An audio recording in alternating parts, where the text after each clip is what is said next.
Bonjour, bienvenue sur Coco TV pour une nouvelle vidéo de présentation. Aujourd'hui on donne dans la tablette d'origine asiatique avec la i5 Mini 3, une petite tablette en 7,9 pouces 4 tiers avec un écran de type Retina, donc très haute résolution, et un tarif très abordable puisqu'on se situe à 140-150 €.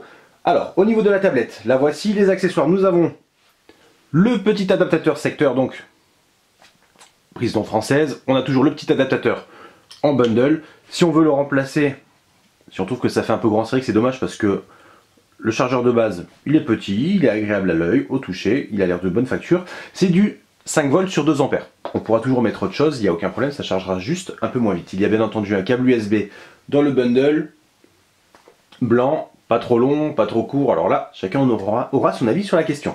La tablette, la voici, 7,4 mm d'épaisseur, plutôt légère à prendre en main, avec une bonne finition au dos en aluminium, ici les haut-parleurs, une caméra tout en haut. Alors le temps qu'on papote, qu'on fasse le tour, on va allumer la tablette. On va essayer. Voilà, si on n'appuie pas correctement sur le bouton, c'est normal, ça ne fonctionne pas. Alors s'il y a des petites rayures sur l'écran, c'est tout à fait normal, nous avons laissé le film, histoire de ne pas faire trop de traces de doigts avant de faire les photos. La tablette a déjà été testée, aucun problème par rapport à ça. Au niveau de la finition, donc comme on disait, de l'aluminium. Alors c'est assez surprenant, la finition est très bonne, mais si on remarque bien, en fait, toute la connectique prend place en haut avec donc le micro, le jack, le micro USB pour charger la tablette, un emplacement pour une carte mémoire micro SD et le bouton power. Il n'y a rien d'autre. Pour le volume, on passe en fait par une solution logicielle qui est directement intégrée. Donc on va découvrir ça. Donc la tablette, comme on disait, a été testée. Au niveau du logiciel, quelques petites modifications ont été apportées puisque la tablette est passée de l'anglais au français et le clavier a été placé sur l'Android de base. Alors pourquoi? Tout simplement parce que si on passe en français avec un clavier AZERTY, le clavier qui est proposé d'origine n'est pas terrible.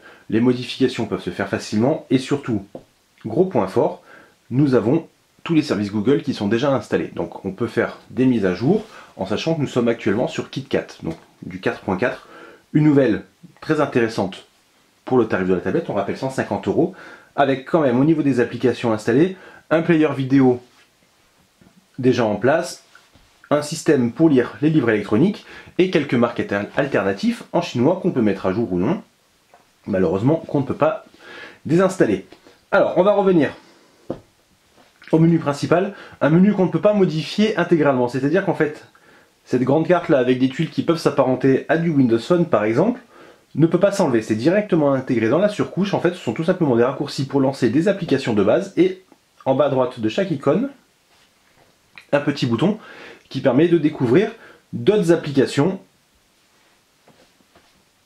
qui se réfèrent à l'environnement. Alors comme on peut le constater, ce n'est pas tout à fait au point, mais ça se modifie, puisque là nous avons le navigateur internet, pas de problème, et ici il nous remet le Boomband, qui est une application pour un bracelet dont on parlera un peu plus tard. Si on refait un clic, là nous avons l'application FNF, qui est le constructeur de la tablette, et tout à l'heure nous avions par exemple le livre électronique. Donc ça change au fur et à mesure, on peut configurer tout ça, il n'y a aucun problème. La météo, le calendrier, avec des accès rapides à toutes les fonctionnalités en rapport avec ça. En bas nous avons un petit système avec des widgets pour le contraste, le Wi-Fi, la rotation de l'écran, le verrouillage et le Bluetooth. Ici c'est tout simplement une icône pour le gestionnaire de tâches. Donc là nous avons ouvert le navigateur, on revient sur le menu, on clique et toutes les tâches sont fermées tout simplement. Alors en bas nous avons les touches virtuelles pour Android et c'est là qu'il y a la petite surprise. Nous avons rajouté par exemple la capture d'écran, ça se rajoute dans les options, aucun problème. Et ici nous avons en fait la gestion du volume. Pas de bouton physique sur la tablette, il faut passer par une solution logicielle. Là nous avons un petit bouton qui permet d'enlever la barre, on peut la remettre, aucun souci.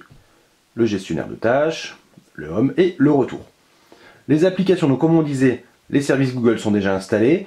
Il y a quelques petits paramètres supplémentaires. On prend le temps de fouiller notamment le clavier par exemple dont on parlait tout à l'heure, ou bien les captures d'écran. Hop, screenshot, c'est ici. On peut cocher ou non d'avoir la capture d'écran. Là on le voit, il n'y a plus. Alors c'est un bouton qui est assez pratique puisqu'on ne peut pas faire un screenshot avec les boutons power et le volume, forcément. Au niveau des performances, nous avons un Rockchip, c'est un quad-core avec un Mali 400, donc un RK3188. C'est plutôt connu, c'est un processeur performant pour le segment tarifaire. Au niveau des jeux, ça fonctionne plutôt bien. Bien entendu, selon le jeu, ça va ramer un peu. Par exemple, avec Anomaly 2, le jeu avec les options à fond commence à ramer. Il vaut mieux rester sur du médium ou bien du low en sachant que c'est déjà plutôt agréable à l'œil. Bien entendu, il faut prendre le temps de tester différents jeux. Au niveau des benches, ça fonctionne plus ou moins. On ne va pas comparer à un Snapdragon 800 par exemple, surtout avec du 3D Mark. Qu'est-ce qu'il y a de plus à dire? L'autonomie, on n'a pas encore fait le test, mais nous sommes actuellement en train de le faire. A priori, c'est plutôt pas mal, il y a une grosse batterie dedans. Malgré la finesse, c'est toujours intéressant. La finition, elle est bonne. Un joli dos en aluminium qui chauffe très peu. À part sur un côté, alors on a un petit trou de mémoire, on ne sait plus trop si c'est ce côté ou ce côté, mais ça reste léger, pas de problème pour la prendre en main. On constatera juste que des fois, en fait, au niveau de l'interface, ça rame un peu.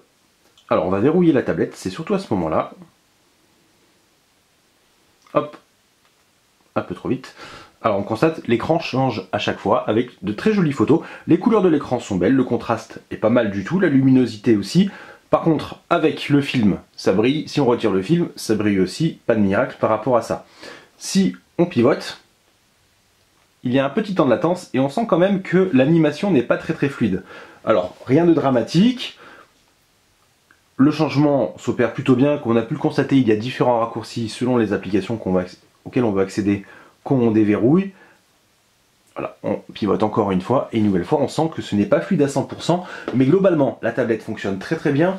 Sur du surf, que ce soit avec le navigateur de base, qui n'est pas terrible, Chrome, Opera ou Firefox par exemple, ça marche très bien avec 1, 2, 3, 4 ou même plus d'onglets.